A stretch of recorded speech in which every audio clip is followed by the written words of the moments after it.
जय झूलेलाल। अॼु पाण सभई कार्तिक महात्म जो अध्याय 19 ॿुधंदासीं।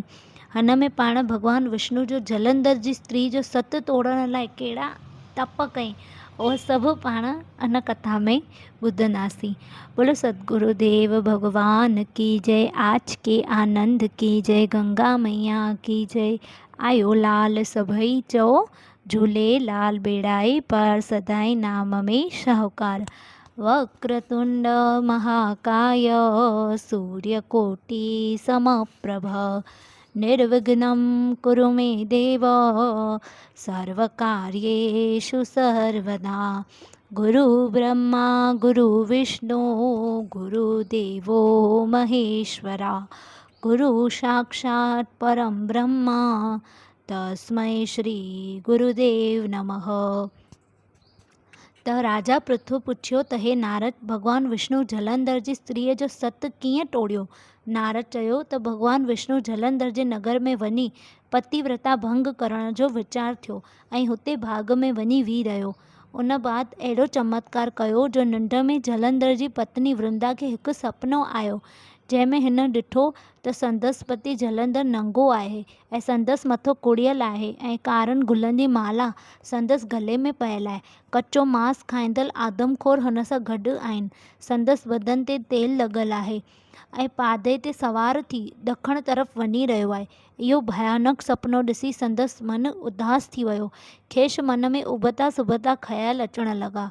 हीअ पंहिंजे मन खे बहलाइण लाइ साहुड़ियुनि सां गॾु बाग़ में अची वई। उते खेसि राक्षस ॾिसण आया जिन जो चहिरो सींहं जहिड़ो हो। उन्हनि खे ॾिसी संदसि सहेलियूं ऐं डप ऐं हिरास में भॼी वियो ऐं पाण खे अकेली उते रहिजी वई। हिन राक्षसनि खां पंहिंजी जान बचाइण लाइ हिन बाग़ जे आश्रम में हली वई, जिते हिकु तपस्वी नज़र आयो जो हक़ीक़त में भगवान विष्णु हो। हिन उन सन्यासी खे राक्षसनि खां बचाइण लाइ चयो।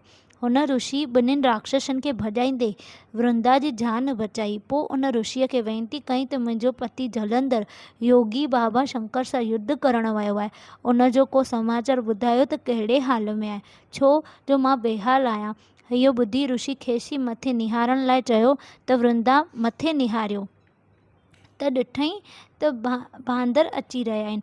उन्हनि अची ऋषि अॻियां झुकी प्रणाम कयो। पोइ ऋषि खेनि इशारो कयो त हूअ गुम थी विया ऐं 48 मिंट जे अंदरि मुहूर्त मूजिबि दैत्य राज जलंधर जो सिर ऐं धड़ खणी अची ऋषिअ अॻियां पेश कया।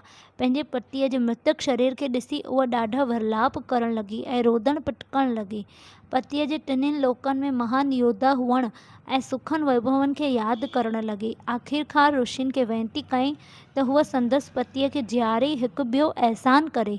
भगवान विष्णु खेसि चयो त हीअ थियणु नामुमकिन आहे, छो जो भगवान शंकर जे हथां मरण बाद को बि जीअरो न थियो आहे। पर वृंदा पतिव्रता जी वेनती ॿुधी ख़ुदि अंतर्ध्यान थी वियो ऐं थोरनि मिंटनि बाद साक्षात दैत्यराज जलंधर वृंदा जो पति अची उते प्रगट थी वियो। इहो ॾिसी हूअ तपस्वी रूप खे यादि करे संदसि शुक्राना मञी ऐं पंहिंजे पतीअ सां महल में वञी भोग विलास करण सुहाग राति माणण लॻी। कुझु दिन बाद धीरे धीरे वृंदा खे ॼाण पई त मुंहिंजे पतीअ में दैवत वर्तियूं आदतूं घटि पर देवता जी आदतूं वधीक आहिनि। तॾहिं सम्झी वई त हिन सां भगवान विष्णु छल कपट करे संदसि पतिव्रत जो सत तोड़ियो आहे ऐं क्रोध में अची खेसि श्राप ॾिनो त हे विष्णु भॻवान, तव्हां हिकु पतिव्रता स्त्री जो सत तोड़ियो आहे। इन करे श्राप थी ॾियां त जिन ॿिन राक्षसनि मूंखे सपने में डिॼारे अव्हां ताईं पहुचायो आहे, उहा राक्षस अव्हां जी अर्धांगिनी पत्नी जो बि हरण कंदा ऐं उनखे उन्हनि जे छॾाइण लाइ अव्हां दर दर भिटकंदा ऐं पत्नी जे विरह में विरलाप कंदा। हिन वक़्तु जेको सर्वेश्वर तव्हांजो शिशु आहे उहो मुसीबत वेले अव्हां जो साथी ऐं मददगार थींदो। हीअं चई हुन अग्नि सनानु कयो। जेतिरो भगवान विष्णु खेसि रोकण जी कोशिशि कई पर हूअ सती थी वई। भगवान विष्णु ब्रह्मा ऐं ॿियनि देवताउनि सभु कर्तव्य ॾिसी रहिया हुआ। उन वक़्तु वृंदा जो तेज तीरवरो माता पार्वतीअ जे शरीर में दाख़िल थी वियो। इन रीति वृंदा जो मोक्ष थी वियो। इहो चमत्कार ॾिसी आकाश में जय जयकार जा नारा बुलंद आवाज़ में गुंजण लॻा ऐं फूलनि जी वर्खा थियण लॻी। हिते कार्तिक महात्म जो अध्याय 19 समाप्त थियो। बोलो श्री सद्गुरुदेव भगवान की जय। आज के आनंद की जय। गंगा मैया की जय। सच्ची देवी माता तेरी सदा ही जय। जयकारा शेरा वाली दा बोल साचे दरबार की जय। आयो लाल सभई चओ झूलेलाल बेड़ाई पार सदाई नाम में शाहूकार। ओम नमः पार्वती पतये हर हर महादेव की जय। ओम शांति शांति शांति।